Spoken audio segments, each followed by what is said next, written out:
sea mi palabra, Señor Jesús, sino que seas tú hablando a través de mí, Señor Jesús. Lo mandó Cristo mío, Dios. Padre Santo, bendito Dios, atesore tu palabra en nuestra mente, en nuestras corazones, Señor Jesús. Dame sabiduría, entendimiento y discernimiento, Señor Jesús. Te damos toda la gloria, la honra y la palabra a ti, Señor Jesús. Amén y amén. Amén. Como todos saben que predico semicortito, vamos a hacerlo de Génesis al Apocalipsis. Así que abran la Biblia. Dice la palabra de Dios en Génesis capítulo 3. Génesis capítulo 3 dice: pero la serpiente era astuta, más que todos los animales del campo que Jehová Dios había hecho, la cual dijo a la mujer: con que Dios ha dicho, no comáis de todo el árbol del huerto. Y la mujer respondió a la serpiente: del fruto de los árboles del huerto podemos comer, pero del fruto del árbol que está en medio del huerto, dijo Dios, no comeréis de él ni le tocaréis, para que no muráis. Entonces la serpiente le dijo a la mujer: no moriréis, sino que sabe Dios que el día que tomáis de él serán abiertos vuestros ojos y seréis como Dios, sabiendo el bien y el mal.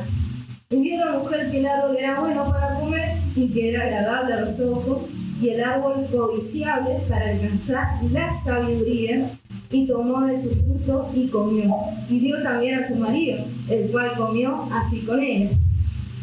Entonces fueron abiertos los ojos de ambos y conocieron que estaban desnudos.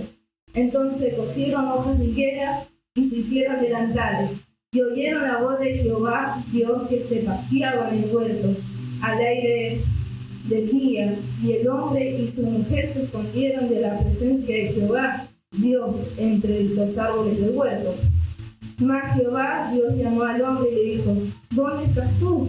Y él respondió, oí tu voz en el huerto y tuve miedo porque estaba desnudo y me escondí. Y Dios le dijo: ¿quién te enseñó que estaba desnudo? ¿Has comido del árbol que yo te mandé no comieses? Y el hombre respondió: ¿quién tomar que no? Y el hombre respondió, verso 12: la mujer que me diste por compañera me dio del árbol y yo comí. Y dice en el 13: entonces Jehová Dios dijo a la mujer, perdón, que se me pone el lector del Word. Entonces Jehová dijo a la mujer: ¿qué es lo que has hecho? Y dijo la mujer: la serpiente me engañó y comí.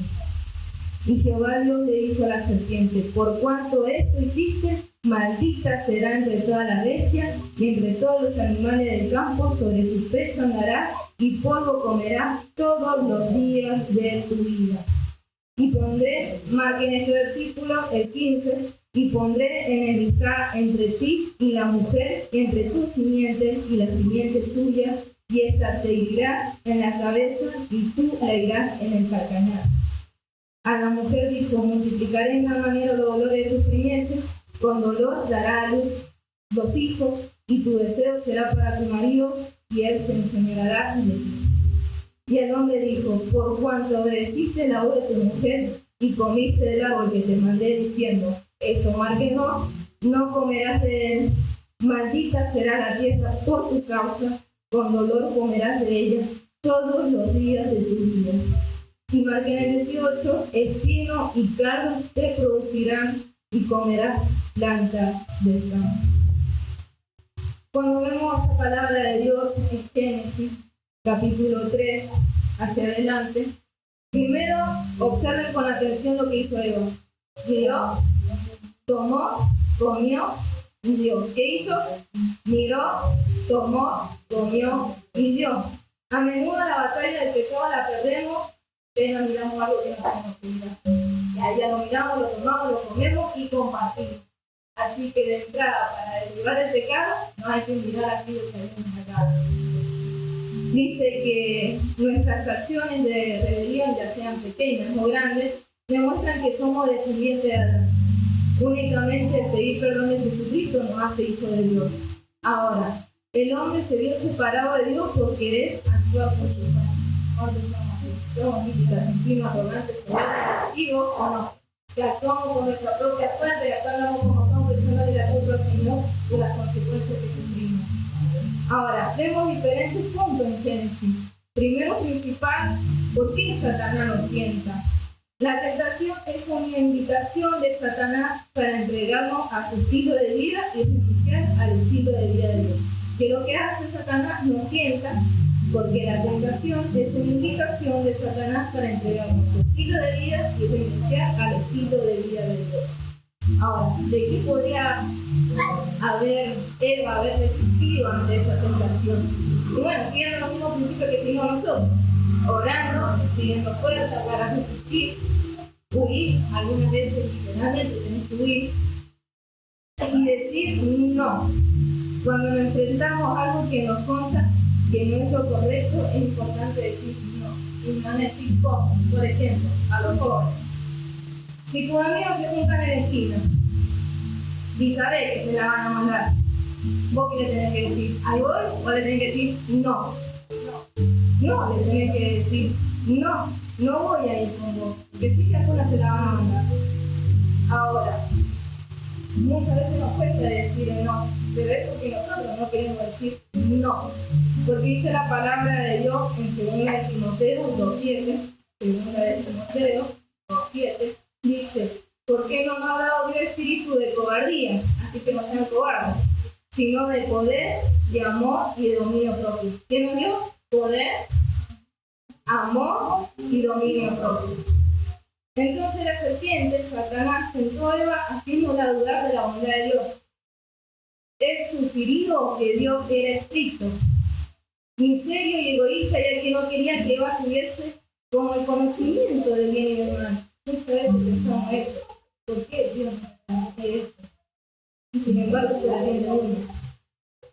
Satanás hizo que Eva se olvidara de todo lo que Dios le había dado y que centrara su atención en la única cosa que no podía tener. Eso somos nosotros. Enfocamos nuestra mirada en las cosas que no tenemos. Así somos de Zapallo, no sé qué palabra. Pero siempre enfocamos nuestra mirada en cosas que no tenemos, que no podemos alcanzar. Pero hay algo que nos dice la palabra de Dios, que nuestra mirada tiene que estar en Cristo Jesús. Y nuestra plenitud es en Cristo Jesús. Es lindo tener comodidad de sí, es lindo tener un celular, es lindo tener una linda casa, es lindo, obviamente, pero nuestra mirada y nuestro foco no tienen que ser las cosas de este mundo, sino las cosas de Dios. Poner nuestra mirada y nuestra plenitud tiene que estar satisfecho en Cristo Jesús. Ahora, Satanás utilizó un motivo sincero para tentar a Eva, ¿o no? Dice, llegarás a ser como Dios. Eso dice, llegarás a ser como Dios. No estaba mal que ella quisiera ser como Dios. No está mal eso. Parecerse más a Dios es la meta suprema de la humanidad. En Efesios 5:1, dice su palabra, sed pues imitadores de Dios como hijos amados y andar en amor como también Cristo nos amó y se entregó a sí mismo por nosotros. O sea, sí tenemos que ser imitadores de Dios, pero ¿cómo? Como hijos amados y entregarnos por completo, como Él nos amó. Dice, es lo que se supone que debemos hacer. Pero Satanás engañó a Eva en lo que respecta en el modo apropiado de lograr este objetivo. Le dijo que ella podría parecerse más a Dios al desafiar su autoridad, tomando su lugar y decidiendo por sí misma lo que era mejor para su vida. En efecto, le dijo que se convirtiese en su propio Dios. Ahora está muy de moda decir, no voy a hacer esto porque no me hace bien. Igual sí que no te hace bien congregar, me está haciendo mal. Y yo tengo que poner mi mirada en mí y en lo que a mí me hace bien. ¿Qué te hace bien? Viajar. Ah, perfecto, ¿tenés plata para viajar? No, pero me quedo en mi casa. Ahí estamos actuando mal, porque estamos haciendo nuestro propio Dios en nuestra propia vida. Y no es así, no dejamos que Dios actúe en nuestra vida. Ahora, vemos que en este libro, la palabra de vida, te explica lo que pasó, lo que está sucediendo y lo que está por suceder. Y esta palabra se encuentra en Apocalipsis, capítulo 12, que lo vamos a leer entero, obviamente, dijimos que íbamos a ir del Génesis al Apocalipsis. Y vamos a ver cómo este libro de Revelación nos revela este pasaje bíblico y nos explica explícitamente lo que quiso decir el Señor. Dice la palabra de Dios, capítulo 12, entero. Apareció en el cielo una gran señal, una mujer vestida de sol con la luna debajo de sus pies y sobre su cabeza una corona de 2 estrellas. Y estaba encinta, clamaba con dolores de parto, en la angustia del alumbramiento. También apareció otra señal en el cielo. He aquí un gran dragón escarlata, que tenía 7 cabezas y 10 cuernos en su cabeza, 7 diademas, y su cola arrastraba la tercera parte de la estrella del cielo y la arrojó sobre la tierra. Y el dragón se paró frente a la mujer que estaba para dar a luz, a fin de devorar a su hijo tan pronto como naciese. Marquen este versículo 5. Y ella dio a luz un hijo varón que regirá con vara de hierro a todas las naciones, y su hijo fue arrebatado para Dios y para su trono. Y la mujer huyó al desierto donde tiene preparado Dios, para que allí la sustente por 1260 días, no sé cuánto sería eso, como más de 40 años. Después hubo una gran batalla en el cielo. Miguel y sus ángeles luchaban contra el dragón, y luchaban el dragón y sus ángeles, pero no prevalecieron, ni se halló ya lugar para ellos en el cielo. Marquen este también. Y fue el 9. Y fue lanzado fuera el gran dragón, la serpiente antigua, que vimos en un principio, la serpiente, es Satanás, la serpiente antigua, que se llama Diablo y Satanás, el cual engaña al mundo entero, fue arrojado a la tierra y sus ángeles fueron arrojados con él. Entonces oí una gran voz en el cielo que decía: ahora ha venido la salvación, el poder y el reino de nuestro Dios y la autoridad de Cristo, porque ha sido lanzado fuera el acusador de nuestros hermanos, el que los acusaba delante de nuestro Dios día y noche. Imagínense, nos acusaba día y noche. Y ellos le han vencido por medio de la sangre del Cordero y de la palabra del testimonio de ellos, y menospreciaron su vida hasta la muerte. ¿Qué dice el 11? Márquenlo. Y ellos le han vencido por medio de la sangre del Cordero y de la palabra del testimonio de uno, y menospreciaron su vida hasta la muerte. Nosotros.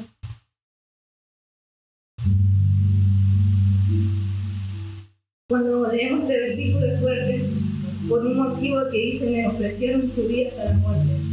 Nosotros, gracias a Dios, vivimos en Latinoamérica, no somos perseguidos ni asesinados, pero en otras regiones sí lo son.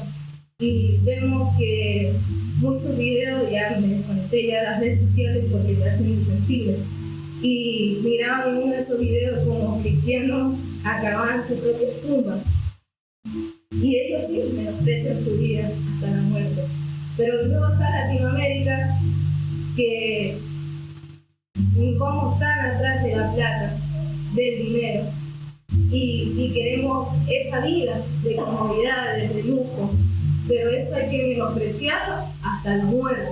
No podemos perder nuestra mirada en cosas que no tenemos, como le pasó a Eva. Nuestra mirada tiene que estar enfocada en Cristo Jesús. ¿Me van entendiendo? En el 12 dice: por lo cual, alegraos, o sea, se tienen que alegrar ustedes, cielo y los que moráis en ellos. Ay de los moradores de la tierra y del mar, porque el diablo ha descendido a vosotros con gran ira, sabiendo que tiene poco tiempo. Y cuando vio al dragón que había sido arrojado a la tierra, persiguió a la mujer que había dado a luz al hijo varón. Y se le dieron a la mujer las 2 alas de gran águila, para que volase delante de la serpiente al desierto, a su lugar donde él sustentaba por un tiempo y la mitad de un tiempo. Y la serpiente arrojó de su boca tras la mujer agua como un río, para que fuese arrastrada por el río.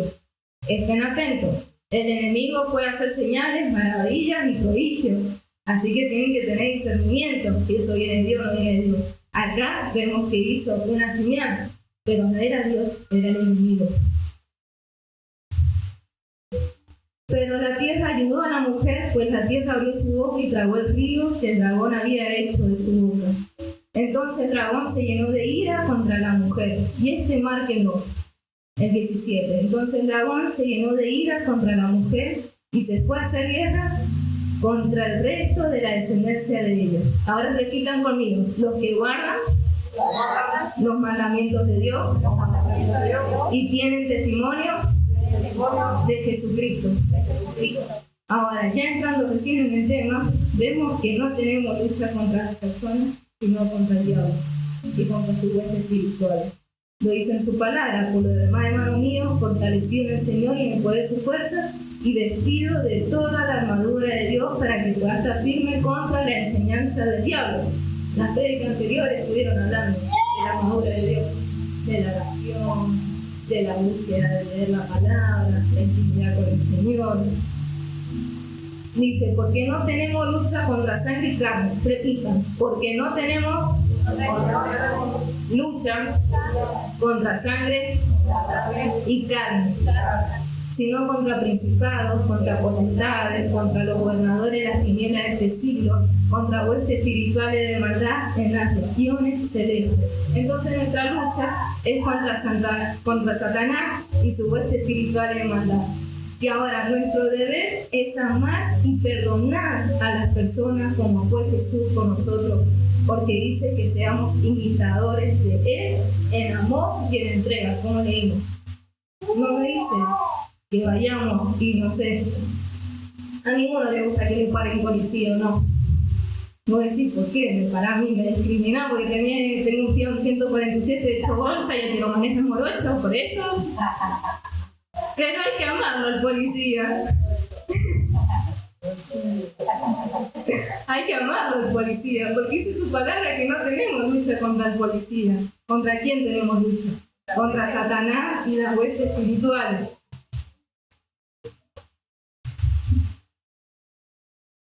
Entonces nuestro deber es amar y perdonar a las personas como fue Jesús con nosotros. Por eso dice que seamos imitadores de Él en amor y en entrega. Es difícil, pero vamos a seguir hablando de eso. Muchas veces vimos en los bautismos que se habló del perdón, pero muchas veces el perdón lo hablamos por encima, lo hablamos de una manera superficial, porque todos sabemos que no cuesta perdonar. Entonces decimos: bueno, esto tiene un tiempo, ya lo voy a poder perdonar. Pero en realidad no es así. El Carlos, en la prédica anterior, habló acerca de los cimientos. Y yo le pregunto: ¿de sus cimientos de verdad es Cristo? Porque dice que por sus frutos los conoceréis. Y el fruto es el amor, la paz, la benignidad, la bondad, la fe, la templanza. Contra tales cosas no hay ley. Entonces, por sus frutos los conoceréis. Si vos me decís que mi fundamento es en Cristo, y yo vivo en ira, enojado, sacada, peleando, haciendo esto, haciendo aquello, dudaría que tu fundamento sea Cristo, ¿o no? ¿Qué pensarías? Porque dice que Jesús hay que ser imitadores de Dios en amor y en entrega. Si no tenemos amor, ¿qué somos? Hijos de Adán, debe ser nueva criatura en Jesús. Ahora, vemos a dos hombres determinantes en la humanidad.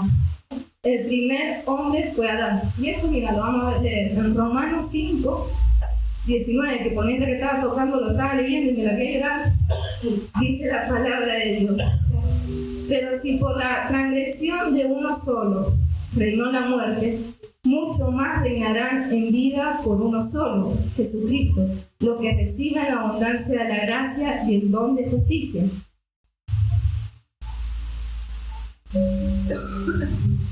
Así que, como por la transgresión de uno vino la condenación a todos los hombres, de la misma manera por la justicia de uno vino a todos hombres justificados de la vida. Porque así como por la desobediencia de un hombre los muchos fueron constituidos pecadores, así también por la obediencia de uno los muchos serán constituidos justos. Pero la ley se introdujo para que el pecado abundase, mas cuando el pecado abundó, sobreabundó la gracia. para que así como por el pecado reinó para muerte, así también la gracia reine por la justicia para vida eterna mediante Jesucristo Señor nuestro. En breve palabra, dice que por la desobediencia de un hombre fuimos todos constituidos a la muerte, al pecado. Y por la obediencia de uno, que es Jesús, muchos serán justificados. En pocas palabras, Adán pecó y Jesús venció. Lo que Adán rompió, Jesús restauró. Adán desobedeció en el jardín de Edén y la consecuencia fue pecado y muerte. Rompió la humanidad. Jesús obedeció en el jardín de Getsemaní al decir que se haga tu voluntad, la voluntad del Padre y no la mía. Y la consecuencia fue vida y venció al pecado para redimir la humanidad. Adán estaba desnudo en el jardín y se llenó de culpa y vergüenza, trayendo destrucción al mundo por su pecado. Jesús fue crucificado, desnudo en la cruz, y tomó sobre él toda culpa, vergüenza por nuestros pecados, trayendo salvación al mundo. Después Jesús obedeció y tomó sobre él una corona de espinas, que lo vimos en Génesis 3:18, tomando sobre él la maldición por el pecado de nosotros. Ahora, vemos que Adán lo puso a dormir. En hebreo o en griego, dormir o morir, por ahí, según el texto, significa lo mismo. Dice, y Eva, su novia, es formada por su costilla. En otras palabras, Jesús fue a morir y la novia de la iglesia es formada. De Adán tomó su costilla y Eva cobró vida. El costado de Jesús fue herido, traspasado, y de ahí salió sangre y agua. Y la iglesia, la novia, cobró vida. En la historia, Eva comió la fruta y le dio a Adán. Y Dios le pidió cuentas a Adán. Él culpó a la novia. Y como Dios nos enseña que el pecado es muerte, lo que Adán básicamente dijo, matarla a ella al mundo. Ahora, en la historia de Jesús, cuando se trató del pecado de la novia, de la iglesia, de nosotros que fuimos, que lo golpeamos, lo escupimos, lo sacrificamos, porque es muy lindo decir fueron los romanos, fueron los judíos, pero en realidad Jesús estuvo en la cruz por la culpa de nosotros, es la realidad. Pero cuando vemos esto, que se trató del pecado de la novia de la iglesia, Jesús dijo, perdonadlo, no saben lo que hacen. Matame a mí, no a ellos. Nos dio vida eterna el Señor.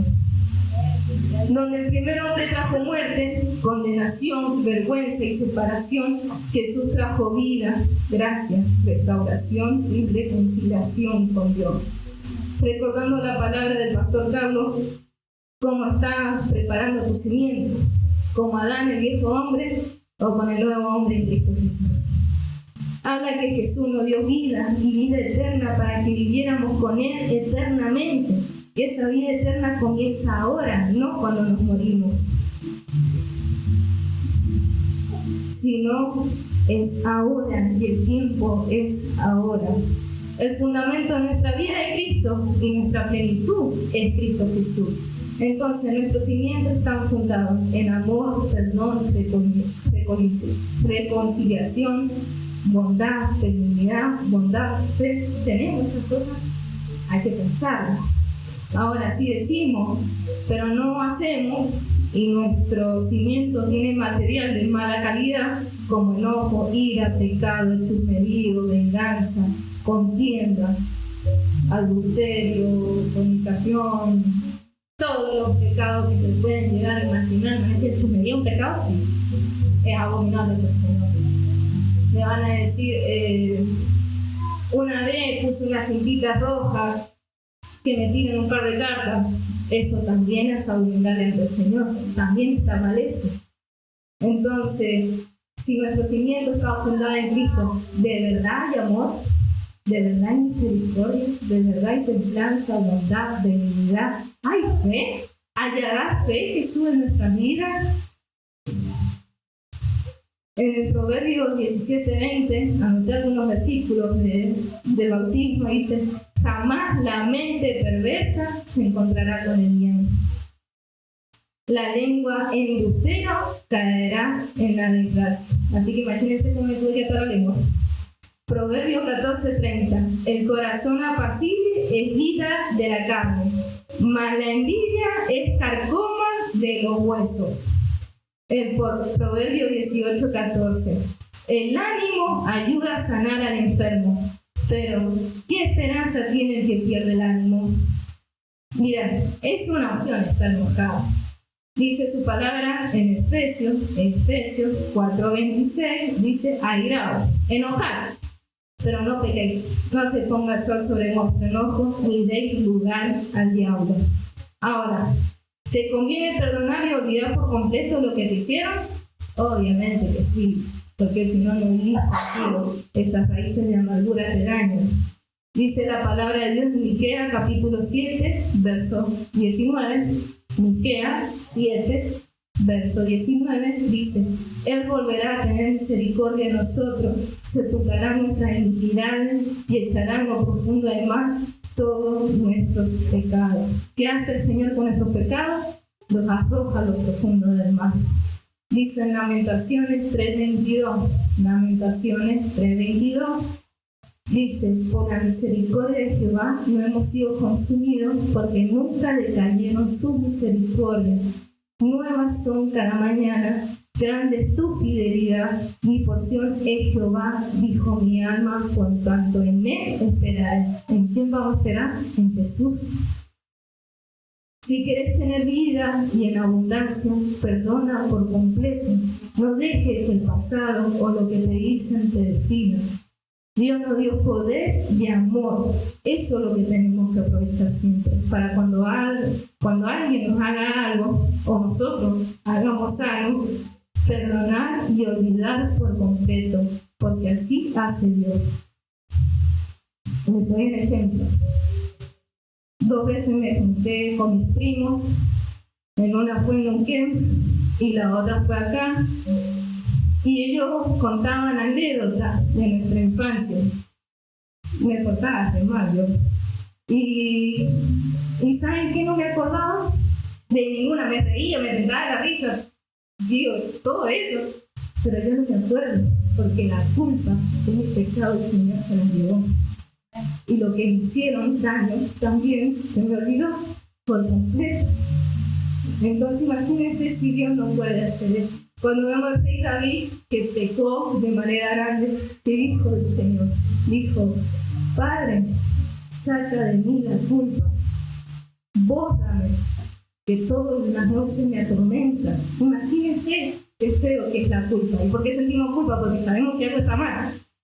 Pero David pidió que esa culpa, lo que había hecho, se lo borrara. Y eso tiene que ser nuestra oración. Porque si Dios, sus misericordias se renuevan cada día, ¿por qué nosotros nos tenemos que acordar el pecado ajeno o nuestro pecado? ¿Quién somos nosotros? No somos Dios. Porque Dios dice que Él, nuestros pecados, son arrojados al fondo del mar. Dios no se acuerda de lo que vos hiciste en el pasado, ni lo que hizo la otra persona. Entonces nosotros, ¿por qué tenemos que traer memoria de eso? Y ahí es donde nos cuesta después perdonar, porque lo traemos. Pero es importante que cuando oremos digamos: Señor, borra la culpa de mi pecado, borra lo que me hicieron, Señor Jesús, enséñame a amar y a perdonar, Señor Jesús. Como tú lo haces, dice que Jesús se entrega en amor y por completo. Así quiero ser, Señor Jesús.